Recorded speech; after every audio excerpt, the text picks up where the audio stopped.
Bom dia. Eu continuo me chamando Marcos Paulo e eu queria convidar todo mundo a abrir sua Bíblia hoje no livro de 1 Timóteo. Por favor, se você tem Bíblia, abra no livro de 1 Timóteo, primeira carta de Timóteo. Hoje a gente vai estar começando mais essa carta e eu sei o quanto que a chuva deixa a gente preguiçoso, porém eu peço que nesse momento a nossa atenção possa estar voltada ao Senhor, possa estar voltada não a mim, mas voltada à palavra do Senhor que vai ser ministrada pela minha boca. Primeiro livro de Timóteo, primeira carta de Timóteo, no capítulo 2, no versículo 1, fala assim: antes de tudo eu recomendo que se façam súplicas, que se façam orações, intercessões e ações de graça por todos os homens, pelos reis e por todos os que exercem autoridade, para que tenhamos uma vida tranquila e pacífica, com toda piedade e dignidade. Isso é bom e agradável perante Deus, nosso Salvador, que deseja que todos os homens sejam salvos e cheguem ao conhecimento da verdade. Mais uma vez vamos ao Senhor em oração, por favor. Senhor, muito obrigado pela palavra que o Senhor nos deu, pela Bíblia, muito obrigado por cada irmão que está aqui. Obrigado, meu Pai, pela Tua misericórdia, pela Tua graça. Eu Te agradeço e peço que o Senhor fale por meio de mim nesse momento, que o Senhor me dirija, e eu Te peço isso não nos meus merecimentos, mas nos merecimentos do Senhor Jesus, o nosso Rei, o nosso Messias, o nosso Cristo, o nosso Salvador. Amém. Está todo mundo acordado mesmo? Amém. Vamos repetir comigo aqui: Deus foi manifestado em corpo, justificado no Espírito, visto pelos anjos, pregado entre as nações, crido no mundo e recebido na glória. Amém? Por que tu faz tanto isso, Marcos Paulo? Tu pede para a gente repetir. Porque quando vocês repetem o que a gente às vezes está falando aqui na frente, a gente assimila melhor. E essa aqui é uma passagem de 1 Timóteo, capítulo 3:16, pode ser visto como um pequeno credo da nossa fé. Mas o que tem a ver o que tu leu com o que tu vai falar agora, com a carta de 1 Timóteo e o tema da pregação de hoje? O que tu vai falar? O tema hoje é o papel do cristão na sociedade. Olha só que papel. Qual é o nosso papel em relação à nossa sociedade? Qual é o nosso papel em relação à Fortaleza, em relação ao Maracanaú, ao José Walter, à cidade dos funcionários? Qual é o nosso papel em relação à Aerolândia, Conjunto Esperança? Qual é o meu papel como cristão em relação a todos ali que me escutam, me conhecem e sabem quem eu sou? É um papel que a gente vai descobrir um pouco mais agora, certo? Mas antes de falar do papel, vocês sabem que eu gosto de diferenciar um pouco a palavra. E hoje o que é que a gente vai fazer? O papel do cristão em relação à sociedade e o papel do cristão em comparação com a sociedade, certo? E primeiro de tudo o que a gente vai ver agora é o nosso papel em comparação com a sociedade. E quando eu penso no nosso papel em comparação com a sociedade, isso já me bate uma angústia e uma revolta, se é que eu posso dizer assim. Por que bate uma angústia e uma revolta no teu coração em relação ao cristão e à sociedade, Marcos Paulo? Porque muitos dos cristãos que estão na sociedade, eles não entenderam ainda o compromisso real com Cristo. Eles não sabem o que é que deveriam ser realmente no meio desse povo que não conhece o nosso Deus. O povo hoje acha que a gente peca porque a gente não conhece a Deus. Eu sei que Oséias fala isso, e eu sei que Oséias fala isso em relação ao povo de Israel lá no passado. Mas essa passagem eu não gosto de usar para a nossa sociedade cristã hoje. Os cristãos de hoje sabem o que é que devem fazer. Quer ver como a gente sabe o que é que a gente deve fazer? Quando você conhece uma pessoa que não conhece a Jesus, o que é para a gente fazer? Apresentar quem para ele? Quando a gente está aqui na hora da ceia, a gente deve ficar no WhatsApp ou ver no Facebook? Quando a gente está em casa sem fazer nada, estou totalmente livre de trabalho e de responsabilidade, é tempo de fazer o quê? A gente faz. A gente sabe o que é que a gente tem que fazer? Então o problema não é que a gente não sabe o que é que a gente tem que fazer, o problema é que a gente não faz. Essa é a diferença. O povo hoje padece não é por falta de conhecimento, não, é por falta de vontade de conhecer a Deus. E essa falta de vontade de conhecer a Deus, o profeta Isaías, ele chegou chutando a porta, metralhando a porta do povo de Israel, dizendo: esse povo diz que me ama, assim diz o Senhor, mas o coração deles e a boca deles não me adora não. Eles estão aqui no templo, mas a adoração é inútil. Quem foi que disse que eu quero carneiros? Quem foi que mandou vocês pisarem nos meus átrios? Quem foi que mandou vocês virem aqui com um coração tão imundo? Mas graças a Deus, Deus mandou Cristo Jesus para nos purificar. A verdade é que a gente, na hora do culto, na hora da oferta, os banheiros ficam lotados, mas no cinema a gente passa 3 horas assistindo O Senhor dos Anéis e ninguém vai no banheiro. A verdade é que a gente consegue passar 2 horas assistindo televisão, mas não consegue passar nem meia hora meditando na Bíblia, na palavra do Senhor. A gente consegue passar 1 hora, para falar a verdade, o jovem brasileiro passa mais de 7 horas conectado. Se der o assobio, o jovem ele fica doido, cara, e ele começa a querer olhar e é verdade, eu não estou brincando. Existe um estudo que fala que toda vez que o celular treme ou faz aquele barulhinho de mensagem, endorfina, o hormônio do prazer, ele é liberado no corpo do ser humano, no cérebro, para falar a verdade. E a gente não consegue ter esse prazer de ficar horas a fio conversando com o Senhor, abrindo o jogo com Ele, falando: Deus, eu estou com dificuldade nisso, Senhor, eu estou com dificuldade naquilo. Não só para fazer de Deus um garçom e no domingo vir deixar aqui os 10% dele.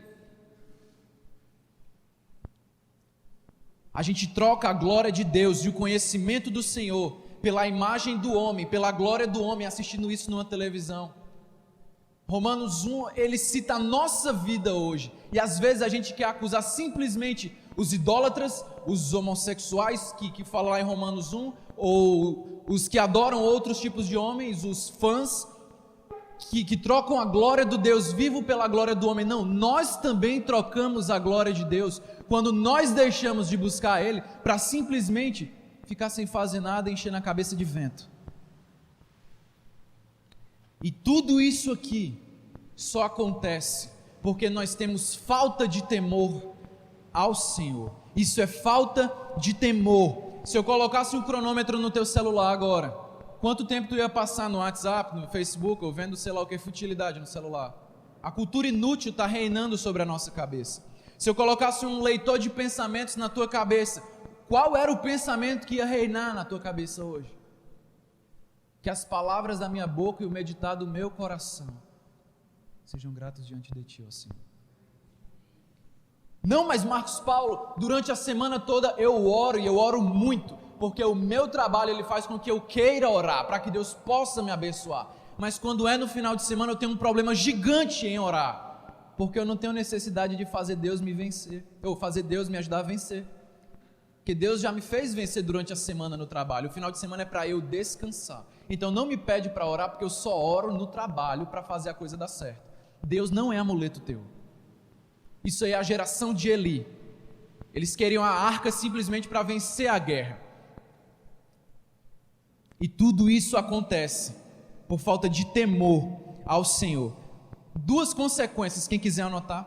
2 consequências que a falta de temor nos leva a ter como resultado na nossa vida. Vamos lá. Primeiro, falta maturidade na nossa vida pela falta de temor. E a falta de temor, ela gera a imaturidade porque a gente não ora.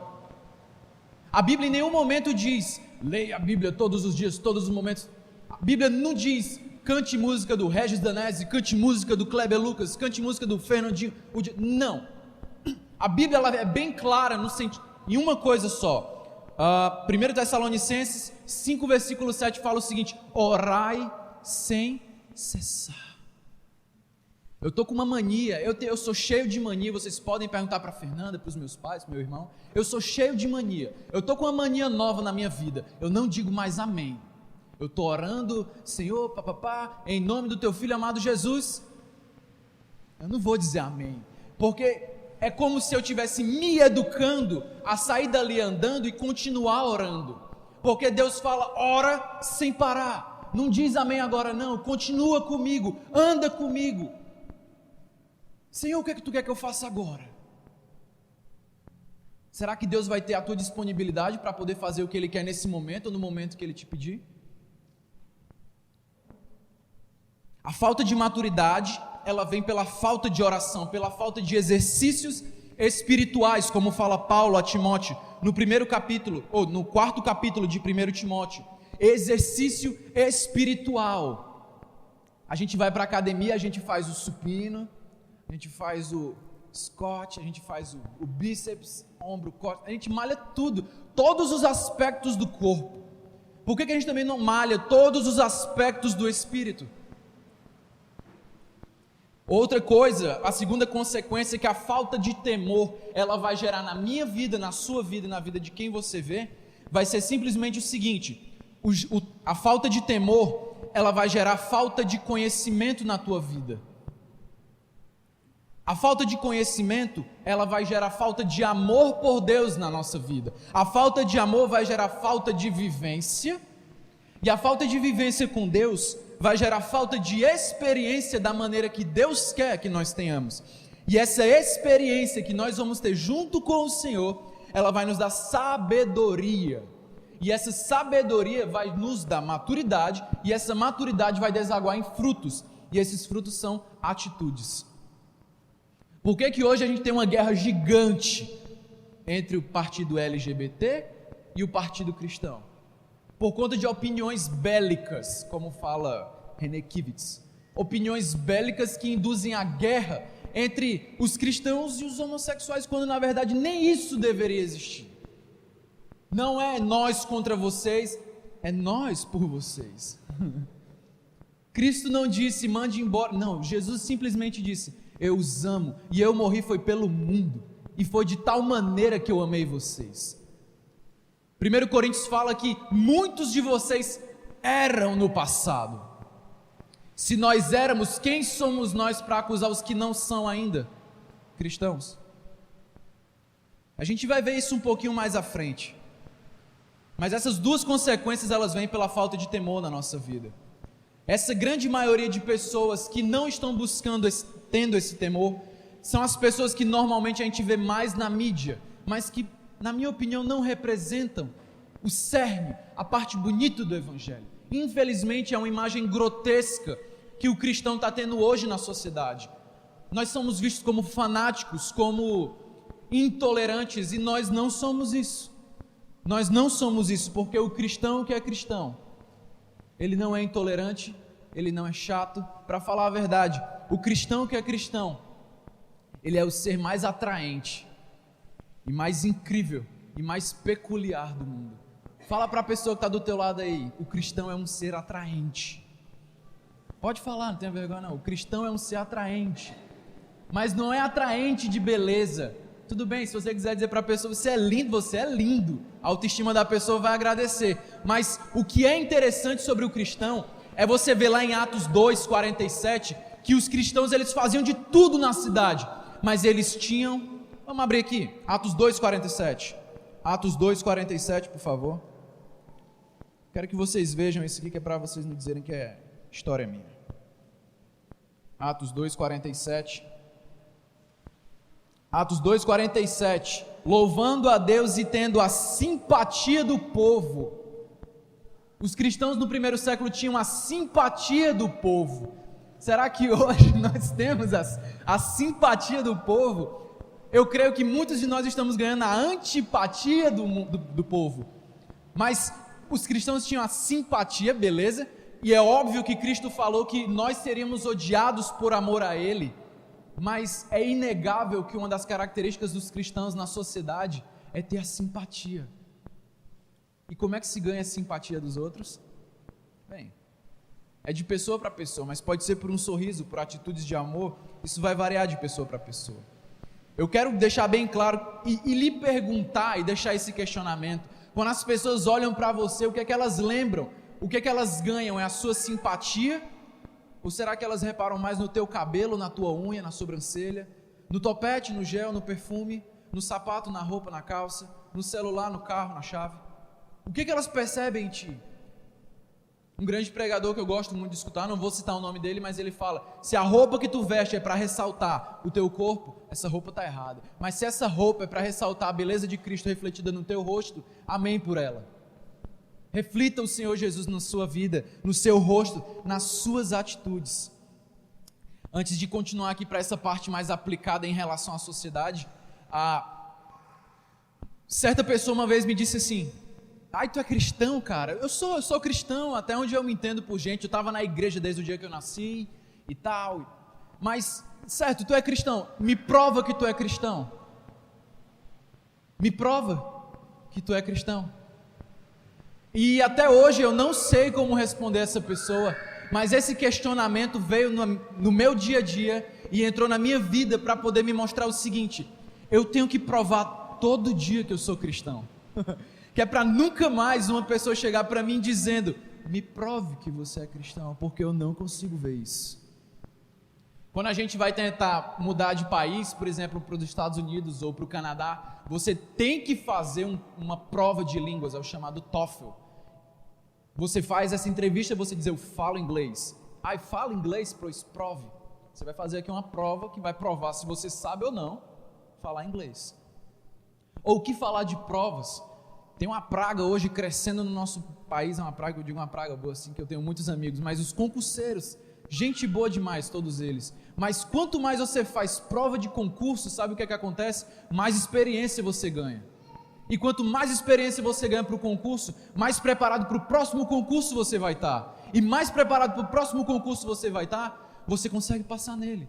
Eu tenho um primo, da parte da Fernanda agora, que ele já fez mais de, 15, 20 concursos. Ele começou a passar agora em concurso, depois de 3 anos estudando. E ele diz: quanto mais a gente faz prova, mais experiência a gente tem. E quanto mais experiência a gente tem, mais o meu nível sobe. Só que nós, como cristãos, a gente pega essa analogia e a gente esquece. E a gente não quer, em hipótese nenhuma, passar por prova.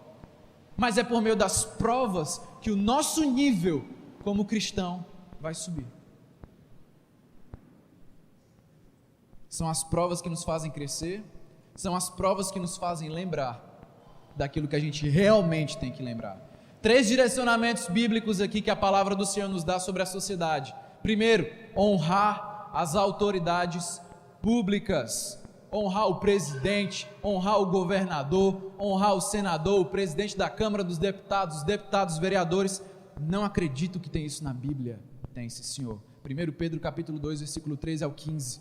Segundo direcionamento bíblico: ter paz com todos, com o vizinho que coloca forró o dia todo, com a vizinha que faz zoada de noite, com o menino que joga, coisa na tua casa. Ter paz com todos. Não acredito nisso também. Romanos 12. Terceiro direcionamento bíblico aqui: orar por todos. 1 Timóteo capítulo 2, versículo 1.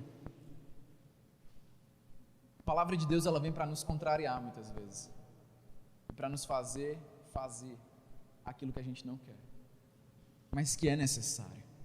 E em ação para a sociedade, o que é que o cristão deve fazer? Qual é o nosso papel? Qual é o nosso direcionamento que a palavra de Deus nos dá? Vamos lá, primeiro direcionamento, vão ser 4 agora, tá bom?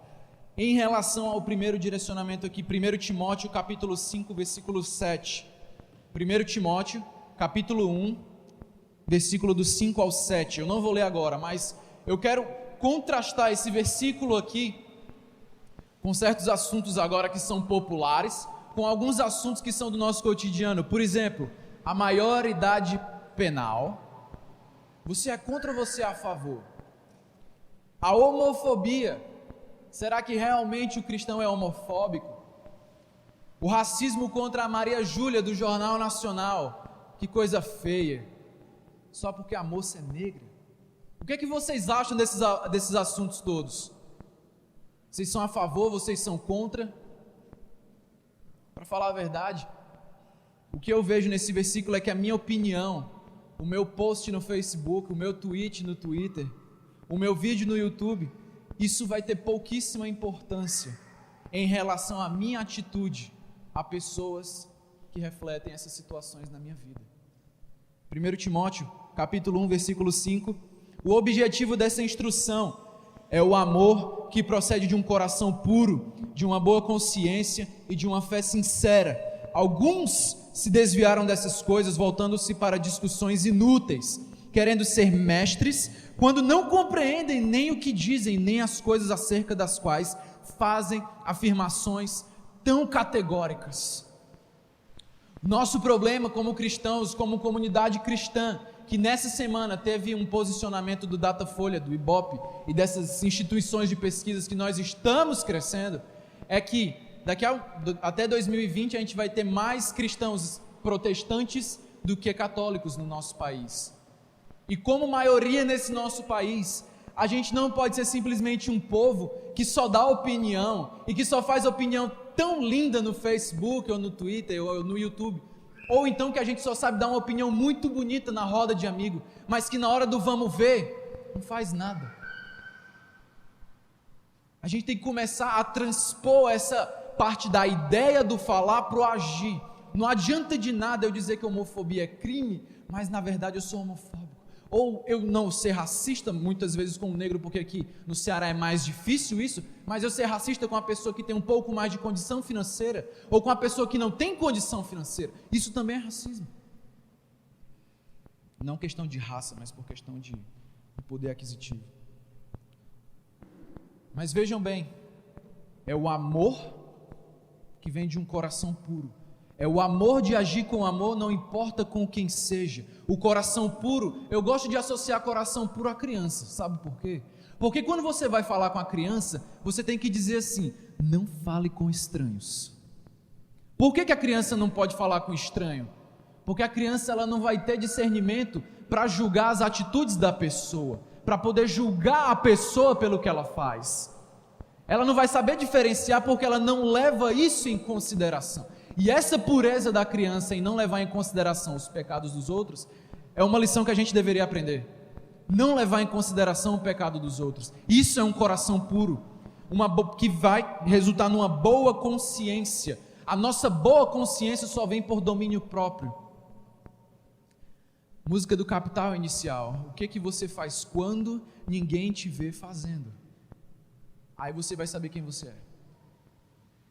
Isso tudo por meio de uma fé sincera. A fé sincera é a coisa mais linda do cristão. A fé sincera é o que fez os mártires morrerem no passado por Cristo. A fé sincera é o que faz os nossos irmãos lá na Síria, lá no Oriente Médio, serem mortos pelo Estado Islâmico. Eles não negam a Cristo. É uma fé sincera. Eu prefiro morrer de laranja, meu amigo. Pode me matar.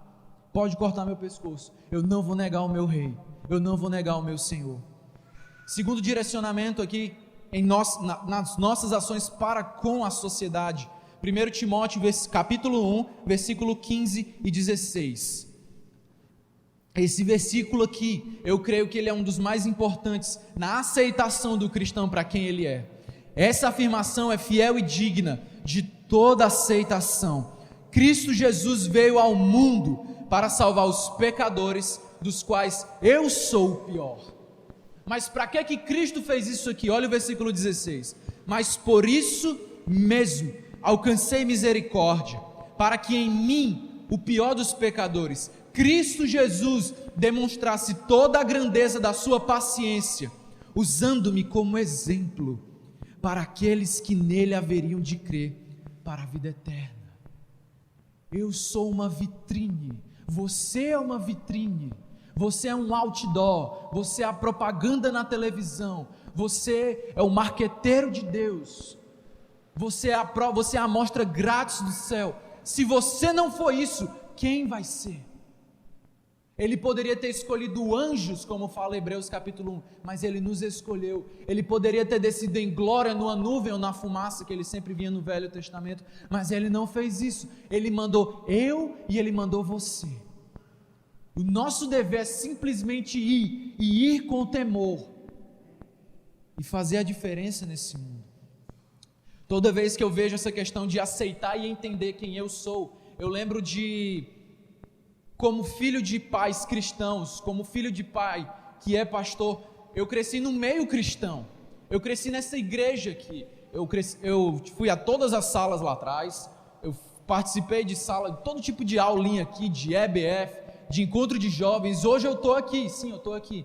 Mas uma coisa mudou na minha vida para eu poder entender quem eu realmente era. Foi o baque que eu tive em relação às pessoas que não são que são cristãs, que se dizem cristãs, mas que nunca entenderam quem realmente eram. E para você ter uma noção disso, normalmente as pessoas que têm filhos que nascem em igreja têm que tomar muito cuidado com isso. Porque o filho já vai crescendo com essa ideia de que ele é santo, de que ele não tem pecado, porque ele nunca foi para farra, porque ele nunca bebeu, porque ele nunca fumou, porque ele nunca usou droga, mas que na verdade ele é tão pecador quanto mundano, até ele aceitar o Senhor Jesus como Senhor e Salvador da vida dele. Para você ter uma ideia, eu era tão radical em relação a isso na minha infância, que até a 4ª série eu nunca tinha escutado um palavrão na vida, nunca. Na 4ª série, meus pais me matricularam numa escola maior, que a sala devia ter umas 40 pessoas. E na primeira semana, eu sentado assim, na lateral da sala, porque não tinha espaço na frente. Era meio bitolado a ser certinho, né? Então, eu sentado na lateral da sala, um cara que eu conheci, que até o 2º ano do ensino médio foi meu grande amigo, da 4ª série até o 2º ano, um grande amigo meu. E ele pegou e disse assim: ei, cara, me dá a tarefa aí que a professora está pedindo, meu irmão. Me dá a tarefa aí. Aí eu disse assim: não, cara, eu não vou te dar porque isso não é justo, isso não é legal. O senso de justiça já era subindo aqui pelo pescoço, né, em mim. E aí ele pegou e disse o seguinte: seu filho me dê essa tarefa agora. Rapaz, eu nunca tinha escutado isso na minha vida, direcionado a mim. Na hora que ele me falou aquele palavrão, eu só virei para ele assim, ó, aquela fúria veio subindo aqui, eu disse assim: filho do demônio, você pega essas suas palavras e você vai queimar no quinto dos infernos com Satanás. Rapaz, esse moleque, ele ficou branco e ele vai dizer: ei, cara, eu vou falar para tia, viu? Eu vou falar para tia que tu disse que eu ia pro inferno e não sei o quê. Vocês estão entendendo a diferença? De que a criança, ela vai crescendo com esse senso de eu sou santo, não. A gente tem que colocar sempre na cabeça, eu estou falando isso na autoridade de filho, na cabeça dos nossos filhos, que eles são pecadores também, e que eles têm que buscar o que é certo. Terceiro ponto aqui em relação à nossa atitude em relação à sociedade, é que a oração é o caminho. Vamos aqui bem rápido para eu poder terminar. Capítulo 2 aqui de Timóteo, versículo 1, olha só o que é que Paulo fala: eu recomendo que se façam súplicas. O que é súplica? É oração. Eu recomendo que façam orações ou intercessão. Isso aqui é o quê? Oração. Eu peço que façam intercessões, mais uma vez, é oração. E eu peço que façam ações de graças. 4 vezes Paulo falou sobre o tema oração em relação ao quê? A todos os homens, em relação aos reis, em relação àqueles que têm autoridade. O nosso papel como cristãos, primeiramente e primordialmente orar. A gente quer mudar o mundo sem orar. A oração é o que te mantém de pé, a oração é o que faz a diferença no mundo para a gente. E se você está duvidando de mim, eu desafio você a orar. Eu desafio a você a colocar à prova esse Espírito que é tão poderoso. Teste para você ver o que é que vai acontecer. Teste a sua oração. E essa questão de oração, não vou contar esse exemplo aqui, senão vai tomar muito nosso tempo, mas nós temos que tomar nossa oração e juntá-la com atitude. Eu tenho que me fazer judeu com judeu. Eu tenho que me fazer grego com grego. Eu tenho que me fazer não ser. Eu tenho que tentar entender o traficante com o traficante, o homossexual com o homossexual. Eu tenho que tentar entender o político como o político. Eu tenho que entender o torcedor do Fortaleza como o torcedor do Fortaleza e o torcedor do Ceará como o torcedor do Ceará. Até porque Cristo veio para todos. E o quarto ponto para nós encerrarmos aqui, está no capítulo 2 de Timóteo aqui. Vamos lá, capítulo 2, versículo 8. Paulo sabia muito bem que a igreja ela ia avançar, tanto é que ela chegou aqui no Brasil, tanto é que ela chegou aqui em Fortaleza, no estado do Ceará, vindo lá do Oriente Médio. Ele sabia que a cabeça de todos nós, ela seria cheia de opinião e seria diferente, que a minha interpretação poderia ser diferente da sua interpretação. A inspiração da palavra, ela vem por Deus, é divina. A interpretação é humana. E ele sabia que isso daria diferenças entre os homens. Por isso que Paulo escreveu aqui no versículo 8: eu quero, pois, que os homens orem em todo lugar, com mãos santas, sem ira e sem discussões. Se a paz do Senhor não reina no seu corpo, que é a igreja, será que vai reinar no mundo? E a igreja tem que transparecer essa paz, a igreja tem que transparecer esse amor, a igreja tem que transparecer essa união. É você entender que os meus argumentos não são mais importantes que vocês. Você é mais importante que meus argumentos, meu irmão. A nossa união tem que ser em Cristo, tem que ser por meio do sangue dele e da verdade que ele se fez homem, morreu, ressuscitou e subiu ao céu de novo e nos mandou o Espírito Santo para que por meio disso nós preguemos que Cristo Jesus morreu e ressuscitou. 1 Coríntios capítulo 11, ele fala que a igreja, ele não deve ter polêmicas, ele não deve ter confusões, ele não deve ter discussões. A igreja deve ser um canto onde o amor dele reina, onde a palavra dele reina, onde o perdido é achado, onde o machucado é restaurado, onde o pecador, mesmo batizado, volta a ser restaurado. Aqui não é lugar de julgamento, nós somos semeadores. Nós somos semeadores. Vamos repetir comigo? Nós somos semeadores. Nós não somos os juízes. Nós estamos aqui para pregar, para ensinar, mas principalmente para agir. Agir com sabedoria e agir por meio da maturidade que vem por meio do temor ao Senhor. Porque como falou o nosso bom mestre Jesus, é por meio dos frutos deles que eles vão provar se eles são meus ou se eles são do mundo, se eles são cristãos ou se eles são hipócritas. Que o Senhor nos guarde, que o Senhor nos abençoe e que o Senhor nos guie nessa semana de trabalho, de estudo, de invasão à sociedade dos cristãos. Amém?